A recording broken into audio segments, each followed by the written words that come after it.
নমস্কার বন্ধুরা, মৌমিতা রান্নাঘরে আপনাদের সবাইকে স্বাগত জানাচ্ছি। আজকে আপনাদের সাথে একটা খুবই tasty chilli coffee recipe share করলাম। এই চিলি কফিটা বানানোর জন্য আমি একটা বড় সাইজের ফুলকপি মিডিয়াম সাইজ করে কেটে নিয়েছি। দেখুন এরকম সাইজ, খুব বেশি বড় রাখার দরকার নেই। এটাকে কোটিং করে ভাজা হবে, তাই একটু মিডিয়াম সাইজ হলেই ঠিকঠাক হয়। মিডিয়াম সাইজ করে আমি কেটে নিয়েছি, কেটে ধুয়ে নিয়েছি। আর সঙ্গে আমার লাগছে পেঁয়াজ কুচি। এরকম ডুমো ডুমো করে আমি পেঁয়াজ কেটে নিয়েছি, যেরকম চিলি চিকেনে দেওয়া হয় ঠিক সেমন করে কেটেছি। ক্যাপসিকাম, আর এখানে রসুন কুচি, আদা কুচি, কাঁচা লঙ্কা কুচি, এগুলো আমার লাগবে। আর সঙ্গে আমি দেখতে পাচ্ছেন এখানে কর্নফ্লাওয়ার রয়েছে, আর এখানে 3টে ডিম নিয়েছি আমি। আর এটা হচ্ছে গোলমরিচ, আর এটা হচ্ছে সয়া সস, এটা চিলি সস, এটা টমেটো সস, টমেটো কেচাপ, আর এটা হচ্ছে ভিনিগার। এইগুলো দিয়ে আমি এই চিলি কফিটা রান্না করব।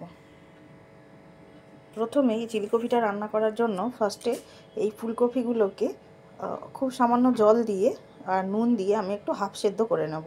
তারপরে এটাকে আমি ডিপ ফ্রাই করব। এবার দেখুন চিলি কফিটা বানানোর জন্য আমি কড়াইতে তেল নিয়ে নিয়েছি, এটা ডিপ ফ্রাই করব।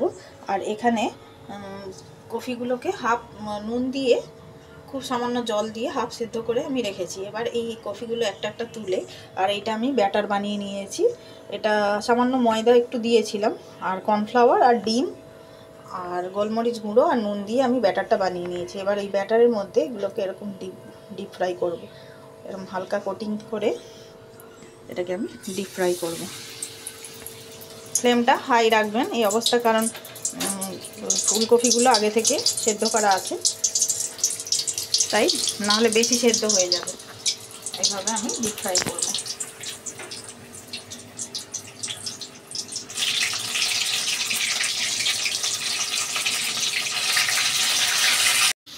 এবার দেখুন এগুলোকে ডিপ ফ্রাই করা হয়ে গেছে, গোল্ডেন গোল্ডেন হয়ে গেছে। এবার আমি এটাকে আস্তে আস্তে করে একটা একটা তুলে নেব। চার সাইডটা একটু লাল লাল হয়ে গেলে এটা তুলে নিতে হবে। ডিম আছে যেহেতু, সেক্ষেত্রে একটু বারবার নাড়তে থাকতে হবে।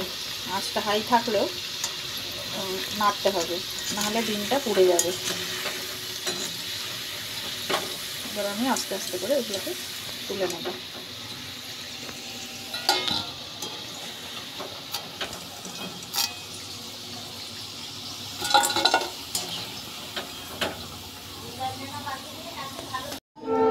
এইভাবে ফুলকপিগুলো আমি হালকা করে লাল লাল করে ভেজে নিয়েছি। এবার ডিপ ফ্রাই করে নিয়েছি, এটা আমি সাইডে রেখে দিলাম। আর ওই তেলের ওপরেই আমি এবারে এই মশলাগুলো দিয়ে ভাজবো। প্রথমে রসুনটা দেব,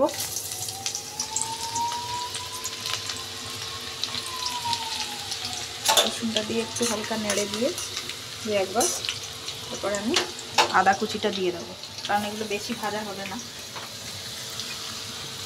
আদা কুচিটা দিচ্ছি।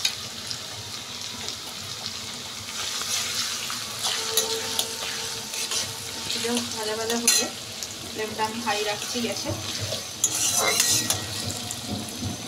একটু সামান্য আদাটা ভাজা ভাজা হলে আমি পেঁয়াজটা দেবো।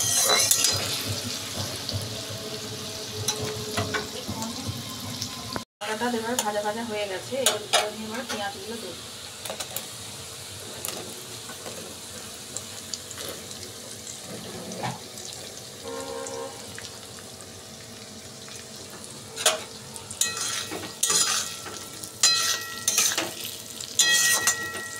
দেওয়ার পরে একটুখানি পরেই একবার নেড়ে দিয়ে আমি ক্যাপসিকামটাও দিয়ে দেবো ওর উপরে।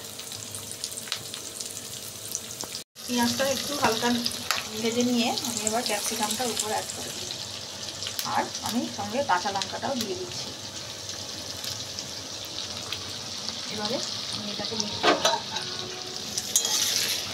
সবগুলোকে একটু ভাজা ভাজা সবার জন্য অপেক্ষা করছি। এবার দেখুন এই বাটির মধ্যে আমি 3 রকম sauce, soy sauce, tomato ketchup আর চিলি সস মিক্সড করে রেখেছি। আপনারা যদি থাকে আপনাদের চিলি গার্লিক সস, তাহলে সেটাও অ্যাড করতে পারেন। চিলি গার্লিক সসটা হলে আরও টেস্টটা আরও বেটার হয়। 3 রকম সস মিক্সড করে এখানে রেখেছিলাম, সেইটা আমি এর মধ্যে অ্যাড করলাম। আর এবার যে কফি ভাজাটা রয়েছে, এই কফি ভাজাটা আমি এর উপরে একটু দিয়ে দেবো।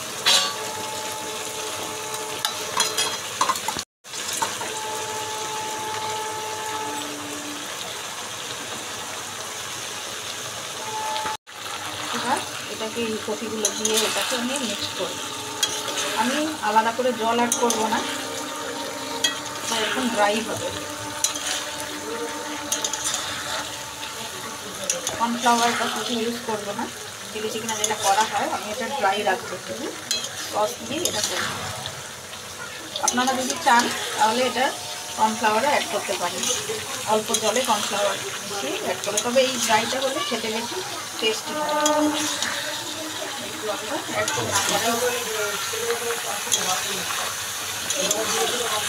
এবারে আমি ওটা মিক্সড করে দিয়ে আমি ওপর থেকে গোলমরিচ ছড়িয়ে দিই।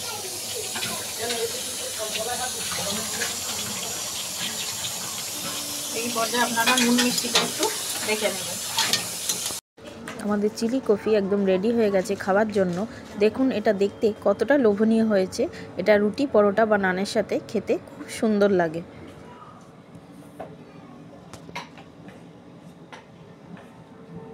আমার রান্নাটা ভালো লাগলে অবশ্যই একটা লাইক করবেন, আর প্লিজ আমার চ্যানেলটাকে সাবস্ক্রাইব করে দেবেন।